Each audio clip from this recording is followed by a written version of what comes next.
Hello welcome back to Sanjay stores channel. ಇನ್ನ ನಮ್ಮ channel ನ ಯಾರ್ಯಾರು ಸಬ್ಸ್ಕ್ರೈಬ್ ಮಾಡಿಲ್ಲ ಬೇಗ ಬೇಗ ಹೋಗಿ ಸಬ್ಸ್ಕ್ರೈಬ್ ಮಾಡ್ಕೊಳ್ಳಿ. ಇವತ್ತಿನ ಮ್ಯಾಚ್ ಅಂತ ಫುಲ್ ಸೈಕ್ ಅಂತ ಅನ್ಕೊಳ್ಳಿ. ಸೌತ್ ಆಫ್ರಿಕಾ ಟೀಮ್ ಸತತ 7 ಪಂದ್ಯವನ್ನ ಗೆದ್ದು ನಾಕ್ಔಟ್ ಅಂದ್ರೆ ಸೆಮಿಫೈನಲ್ ಪಂದ್ಯದಾಗ ಬಂದು ಸೋತಾರ. ಈ ಸೌತ್ ಆಫ್ರಿಕಾದವ್ರಿಗೆ ಈ ತೀರಾ ಅವಮಾನ ಇದು. ಎಲ್ಲ ಸತತ 7 ಪಂದ್ಯಗಳನ್ನ ಗೆದ್ದು ನ್ಯೂಜಿಲೆಂಡ್ ಟೀಮ್ ದವರು ಕೂಡ ಸೋತಾರ. New Zealand team full heavy strong ಅದ. ನ್ಯೂಜಿಲೆಂಡ್ ಟೀಮ್ ಫಿನ್ನಲ್ ನಂತರ one side match fastest century in T20 World Cup history ಕೇವಲ 33 ಬಾಲ್ನಾಗ 100 ರನ್ ಹೊಡೆದಾರ. 8 ಸಿಕ್ಸ್ 10 4 ಹೊಡೆದಾರ. ಆಲ್ಮೋಸ್ಟ್ 88 ರನ್ ಬರೀ ಬೌಂಡ್ರಿ ಲೆಸ್ ಅಂತ ಹೊಡೆದಾರ. 12 ರನ್ ಮಾತ್ರ ಸಿಂಗಲ್ ಟುಡಿ ಅಂತ ಹೊಡೆದಾರ. Full one side match. New Zealand team ಅಂತೂ ಫುಲ್ ಬೆಂಕಿ ಬ್ಯಾಟಿಂಗ್ ಆಡ್ಯದ. ಸೌತ್ ಆಫ್ರಿಕಾ ಟೀಮ್ ಅಷ್ಟು ಕಾನ್ಫಿಡೆನ್ಸ್ ಆಗಿ ಆಡ್ಲಿಲ್ಲ. ಫಸ್ಟ್ ಓಪನಿಂಗ್ ಬಂದು batsman Quinton de Kock, Aiden Markram captain Aiden Markram ಕೂಡ ಅಷ್ಟೇನ್ ಚೆನ್ನಾಗ್ ಆಡ್ಲಿಲ್ಲ. ಯಾರು ಚೆನ್ನಾಗಿರ್ಲಿಲ್ಲ. ಡೇವಿಡ್ ಮಿಲ್ಲರ್ ಚೆನ್ನಾಗ್ ಆಡ್ಲಿಲ್ಲ.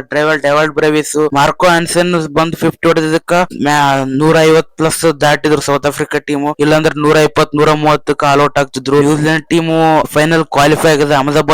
ಅಹಮದಾಬಾದ್ ಟಿಕೆಟ್ ಪಡೆದಾರ. ನಾಳೆ ಮ್ಯಾಚ್ ಇಂಡಿಯಾ ವರ್ಸಸ್ ಇಂಗ್ಲೆಂಡ್ ಅದ. ಈ ಒಂದು ಮ್ಯಾಚ್ ನಾಗ ಯಾವ ಟೀಮ್ ಗೆಲ್ತದ ಆ ಟೀಮ್ ಫೈನಲ್ ದಾಗ ನ್ಯೂಜಿಲೆಂಡ್ ಟೀಮ್ ಕೂಡ ಆಡ್ತಾರ. ಇವತ್ತಿನ ಮ್ಯಾಚ್ ಅಂತೂ ಫುಲ್ ಖತರ್ನಾಕ್ ಇತ್ತು. ನ್ಯೂಜಿಲೆಂಡ್ ಟೀಮ್ ಫೈನಲ್ ನಂತರ ಪೂರಾ ಒನ್ ಸೈಡ್ ಮ್ಯಾಚ್. ಇಡೀ T20 World Cup history fastest century in T20 World Cup. ಕೇವಲ 33 ಬಾಲ್ನಾಗ 100 ರನ್ ಹೊಡಿತಾರ. ಅದ್ರಾಗ 8 ಸಿಕ್ಸ್ 10 4 ಬೌಂಡ್ರಿ ಲೆಸ್ ಅಂತ 88 ರನ್ ಗಳಿಸ್ತಾರ. ಸಿಂಗಲ್ ಓಡಿ ಬರೀ 12 ರನ್ 33 ಯೂಸ್ ರೆಕಾರ್ಡ್ ಇದು. ನ್ಯೂಜಿಲೆಂಡ್ ಫ್ಯಾನ್ಸ್ ಎಲ್ಲ ಫುಲ್ ಖುಷಿಯಾಗಿರ್ತಾರ. ಈ ಒಂದು ವಿಡಿಯೋ ಇಷ್ಟ ಆದ್ರೆ ಲೈಕ್ ಮಾಡಿ, ಶೇರ್ ಮಾಡಿ, ಮತ್ತೆ ನಮ್ಮ ಚಾನಲ್ ನ ಸಬ್ಸ್ಕ್ರೈಬ್ ಮಾಡಿ.